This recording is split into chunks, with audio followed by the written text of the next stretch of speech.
ദൈവത്തിന് നന്മ അനുഭവിക്കുന്ന നമ്മുടെ ജീവിതത്തിൻ്റെ പുരടെന്താണ്? യഹോവയാകുന്നു നമ്മളെ നോക്കുമ്പോൾ, പേര് വിളിക്കുവാൻ തയ്യാറെടുക്കുമ്പോൾ കർത്താവിൻ്റെ നാമത്തിൻ്റെ ശബ്ദമിതാണ്, ഞാനിവനെ സൃഷ്ടിച്ചുകൊണ്ട് അനുദമിക്കുന്നു.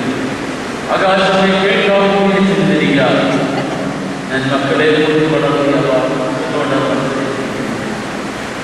കാണുന്നതിനെ ഉടനെ കണ്ടതിൻ്റെ യജമാനന്റെ പ്രവൃത്തി അറിയുന്നു. മൃഗത്തെ പോലെ പോലും വീണ്ടും വിചാരമില്ലാതെ ദൈവജനത്തിന് അതവദിച്ചു പോവുകയാണ്. മൃഗത്തെക്കുറിച്ച് വിവേകമില്ലാത്ത ജീവിയായിട്ട് നമ്മൾ പറയുന്നത്. പക്ഷേ വിവേകമില്ലാത്ത ജീവികൾ പോലും തന്റെ ഉടയവരെ തിരിച്ചറിയുമെങ്കിൽ ദൈവമക്കൾ തിരിച്ചറിവില്ലാതെ, തന്നെ സ്വീകരിക്കാൻ ഉദ്ദേശിക്കില്ലാതെ ഇന്ന് വിറകലിച്ചിരിക്കുന്ന അനുഭവത്തിലേക്ക് മാറ്റപ്പെടുകയും ഒരു ശുദ്ധീകരണമാണ് നമ്മുടെ ഹൃദയത്തെ ദൈവത്തിന് പ്രധാനമായിട്ട് സ്വീകരിക്കണം. ഇത് പലരും ശുദ്ധീകരണ പ്രക്രിയയിൽ കുമ്പസാരത്തിലൊക്കെ ഏർപ്പെടും. കുമ്പസാരത്തിന്റെ വിശുദ്ധി നിശ്ചയിക്കേണ്ടത് അവരവർ തന്നെ. അഭ്യർത്ഥന അവകാശത്തിന് ഞങ്ങളെ പഠിപ്പിക്കുന്നതാണ്. ഞങ്ങളെ പഠിപ്പിക്കുമ്പോൾ പറയാറുള്ളത്, ഒരു മനുഷ്യൻ 3 പാപം മനസ്സിൽ വെച്ചുകൊണ്ട് സങ്കടപ്പെട്ട് കുമ്പസാരിക്കുവാനായിട്ട് ചോദിക്കും. അച്ഛൻ്റെ അടുത്ത് അച്ഛൻ ഉപദേശം കേട്ട് എനിക്ക് പറഞ്ഞപ്പോഴാണ് 2 കാര്യങ്ങളുണ്ട്. 3ാമത്തെ കാര്യം ഓർത്തപ്പോൾ, അയ്യോ അച്ഛനോട് എങ്ങനെ ഇത് പറഞ്ഞു, ഇത്രയും കഠിനമായ വിഷയം പറഞ്ഞാൽ ഈ അച്ഛൻ എന്നെ കുറിച്ച് ചെല്ലുന്നു. അത് 3ാമത്തെ വിഷയം പാടില്ല. അച്ഛൻ ഉപദേശം കൊടുത്തു, തലയിൽ ചക്കരിച്ചു, പാപമോചന പ്രാർത്ഥന നടത്തി മുദ്രയിട്ട് അവിടെ വിട്ടു. ഇങ്ങനെയാണ് ആ മനുഷ്യനിൽ ഇപ്പോൾ എത്ര പാപമുണ്ട്? നിങ്ങളുടെ ചിന്തയിൽ എത്ര പാപമുണ്ട്? 3 പാപം കൊണ്ട് അവൻ കണ്ടു.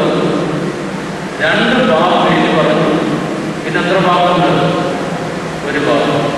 പക്ഷേ അത് വന്നില്ലാതെ ഞങ്ങളെ പഠിപ്പിക്കുന്നു. ആ മനുഷ്യനിപ്പോൾ 4 പാപമുണ്ട്. സത്യമില്ലാതെ ഉദാശയെ അപകടകരമായിട്ട് സമീപിച്ച വലിയൊരു പാതകളുടെ അവസ്ഥയിൽ അവനിപ്പോൾ 4 പാപം കണ്ടുപിടിക്കും. ഉദ്ദേശിക്കുന്നതിനായിട്ട് തലവടങ്ങുമ്പോൾ പൂർണ്ണമായിട്ട് നമ്മളെ സമർപ്പിക്കുവാൻ, കഴുകി വെടിപ്പാക്കുവാൻ നമ്മൾ തയ്യാറാക്കണം. അവിടെയൊക്കെ അച്ചാരിമാർക്ക് ചോറോടൊക്കെ കൊടുക്കുന്ന, ചായ കൊടുക്കുന്ന ഗ്ലാസ്സിൽ പൊടിയിരുന്നാൽ ഒരാൾക്ക് ദേഷ്യപ്പെടുന്നു. കഴിയാത്ത മാത്രമാണ്, സിദ്ധാന്തത്തെ മാത്രമാണ്. തമ്പുരാൻ നമ്മളെ കൊടുക്കുമ്പോൾ കറവറ്റിയിരിക്കുന്ന ജീവിതമാണെങ്കിൽ ഉടനെ എത്രമാത്രം പ്രതികരിക്കണം. തമ്പുരാൻ നമ്മളോട് ചോദിക്കണം. ഗ്ലാസ്സിൻ്റെ പൊടിയിരുന്നതിന്, വസ്ത്രത്തിൻ്റെ അനുഭവത്തിൽ ചെറിയുന്നതിന് ദേഷ്യപ്പെടുന്ന നമ്മുടെ ജീവിതത്തിൽ ദൈവത്തിന് മുന്നിൽ എടുക്കുമ്പോൾ കറയും ചെറിയും ചുളിവുമാറ്റി നിന്നാൽ ഉദയവന്റെ പ്രതികരണം എന്തായിരിക്കും? എന്നെ പ്രാർത്ഥിക്കുകയാണ്. ആരാണെന്ന് കണ്ടെത്തിയാൽ അവനെ കൊണ്ടാകുന്ന ഇരിപ്പിടമായിട്ട് നമ്മെ തന്നെ വിശുദ്ധീകരിക്കണം. 3ാമതായിട്ട് കർത്താവിനെ കണ്ടെത്തി ഹൃദയം വിശുദ്ധീകരിച്ച് കർത്താവിനെ ഹൃദയത്തിൽ പ്രതിഷ്ഠിക്കുവാനാണ് നമ്മുടെ കഴിയുന്നത്. ഇന്ന് അനേകം ദൈവത്തെ കണ്ടെത്തിയത് നിമിഷം കൊണ്ട് 3 പ്രാവശ്യം 4 പ്രാവശ്യം സാക്ഷ്യം പറയുന്നുണ്ട്. പലപ്പോഴും ദൈവിക സാക്ഷ്യം നാവിനുള്ളത് മാത്രമാണ്, ജീവിതത്തിലില്ല. സംസാര വിഷയങ്ങളിലൊക്കെ ദൈവമുണ്ട്, ജീവിതത്തിന്റെ പ്രതികരണങ്ങളിലൊന്നും ദൈവമില്ല. നമ്മളോടൊക്കെ എന്തെങ്കിലും പ്രാർത്ഥിക്കാൻ ഭംഗിയായിട്ട് പ്രാർത്ഥിക്കും. ജീവിതത്തിന്റെ പ്രതികരണ വഴികളിൽ ദൈവിക അനുഭവം പലപ്പോഴുമില്ല. അവിടെ പത്രോസിലേക്ക് പറയുകയാണ്, നിന്റെ ഹൃദയത്തിൽ തന്നെ കർത്താവിനെ പ്രതിഷ്ഠിക്കണം.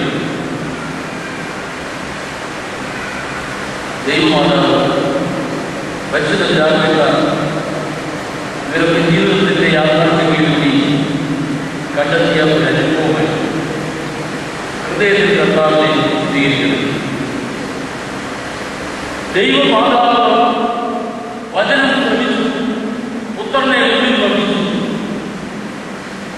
ലോകത്തോട് നൽകുന്ന ഒരു പ്രഖ്യാപനമുണ്ട്. ലൂക്കോസിന്റെ സുവിശേഷം 1-52 വാക്യങ്ങളിൽ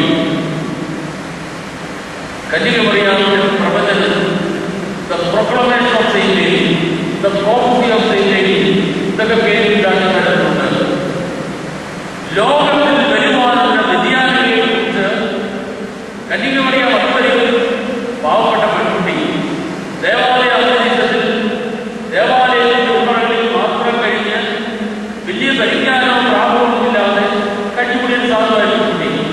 പക്ഷെ വചനം ശ്രമിച്ച് പുത്രനെ ഉള്ളിൽ വഹിച്ചു കഴിഞ്ഞപ്പോൾ ലോകത്തിന് പ്രബോധനം കൊടുക്കുവാൻ, പ്രഖ്യാപനം നടത്തുവാൻ, പ്രവചനം കൊടുക്കുവാനും കൊണ്ട് കന്യകമറിയാം പ്രാർത്ഥനയിൽ 1-22 പറയുന്നു, മനുഷ്യ ലോകത്തിൽ അവതരിച്ചാൽ അവൻ തന്റെ കുഞ്ഞം കൊണ്ട് ബലം പ്രവർത്തിച്ച് ഹൃദയജാലത്തിൽ അഹങ്കാരികളായവരെ ത്യജിച്ചു കളയും. അവൻ ബലവാന്മാരെ ഉദാഹരണമാക്കി താഴെയുള്ളവരെ ഉയർത്തിക്കൊണ്ടുവരും. ലോകത്തിൽ ദൈവത്തിന്റെ നിത്യോദാരം, നിശ്ചബോധമുണ്ടായ ഈ മനുഷ്യ നമ്മുടെ ഹൃദയത്തിലായാൽ ഈ പരിവർത്തനങ്ങൾ സമൂഹത്തിൽ പ്രതികരിക്കും. കന്യകമറിയാം പറയുന്നു, ഉച്ചനീചത്വങ്ങളെ തച്ചുടച്ച് വലിയ വലിയ ചെറിയവരുടെ വ്യത്യാസമാക്കി സവർണനും അവർണനുള്ള വ്യത്യാസങ്ങൾ മാറ്റി ക്രിസ്തുവിൽ എല്ലാവരും ഒന്നാവുന്ന ഐക്യത്തിന്റെ അനുഭവത്തിൽ ദൈവത്തെ നിലനിർത്തുവാനായിട്ട് കഴിയും. ഹൃദയത്തിൽ ദൈവത്തെ പ്രതീക്ഷിച്ചുള്ളവർക്ക് ലഭിക്കുന്ന കൃപയാണ്. പരിശുദ്ധ കുർബാനയുടെ സമാപന ഭാഗത്ത് പുരോഹിതന്മാർ കാതായി രാസായി ഉയർത്തിപ്പിടിച്ചുകൊണ്ട് 3 പ്രാവശ്യം ശ്രദ്ധേയമായി പ്രഖ്യാപനം നടത്തുന്നു. പിതാവാം ദൈവത്തിനോട് കൂടെ ജനത്തിന്റെ ആംഗ്യമെന്ന് പറയും. ലോകത്തെ വീണ്ടെടുത്ത പുത്രൻ തമ്പുരാനോട് കൂടെ ജനമെല്ലാം ആംഗ്യമെന്ന് പറയും. സർവ്വലോകത്തെ പരിപാലനത്തെ സ്വീകരിക്കുന്ന പരിശുദ്ധ ഭൂഭാഗത്തിനോട് കൂടെ ജനമാമിന്ന് പറയും. ദൈവത്തെ കണ്ട് ഹൃദയത്തെ പ്രതീക്ഷിച്ച് നമ്മോട് കൂടെ ആയിരിക്കുന്ന അന്തരീക്ഷത്തിനെ കുർബാനകളെ സൃഷ്ടിക്കുന്ന ദൈവമല്ല. ഉള്ളിലുണ്ടെങ്കിൽ എന്തിന് അതിശയങ്ങളെ പേടിക്കുന്നത്, പ്രതികൂലങ്ങളെ പേടിക്കുന്നത്, പ്രതിബന്ധങ്ങളെ പേടിക്കുന്നത്? ധൈര്യമായിട്ട് നമുക്ക് കഴിയണം.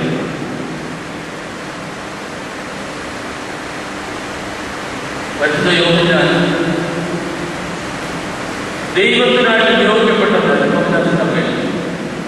യോഹന്നാൻ പ്രഘോഷിച്ചു, ഞാൻ പറയണം, അവനോ വളരണം.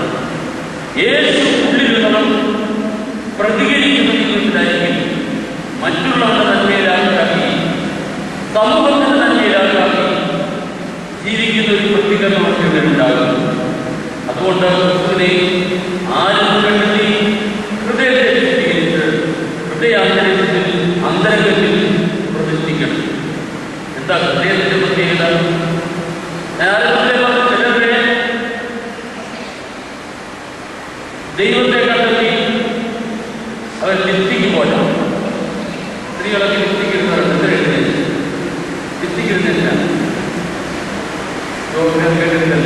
കേട്ടിട്ട് നല്ല കളറൊക്കെ ചെയ്ത് ചുമതയും നല്ല വളരെ കമ്പനികളുണ്ട് മറ്റുള്ളവരെ ആകർഷിക്കാൻ. ഇന്ന് പലരും ദൈവത്തെ ധരിച്ചിരിക്കുന്നത് മറ്റുള്ളവരെ ആകർഷിക്കാനാണ്. നമ്മൾ കൊള്ളാവുന്ന സ്ത്രീയാണ്, നല്ല ദൈവമില്ല, കാഴ്ചകളെന്ന് പറയണം. അവിടെ ഈ ലിപ്റ്റിക്ക് പോലെ ചുണ്ടിക്കല്ലിരിക്കുന്ന ആവശ്യത്തിന് എല്ലാവരും സ്തോത്രമൊക്കെ പറഞ്ഞുകൊണ്ട് ചില പ്രകടനങ്ങളൊക്കെ കാണിച്ച് മറ്റുള്ളവരെ കൊണ്ട് അംഗീകരിക്കാൻ ശ്രമിക്കുന്നവർ. അതുപോലെ ഹൃദയത്തിൽ തന്നെ കർത്താവിനെ ഹൃദയത്തിന്റെ ജോലി എന്താണ്? ശരീരം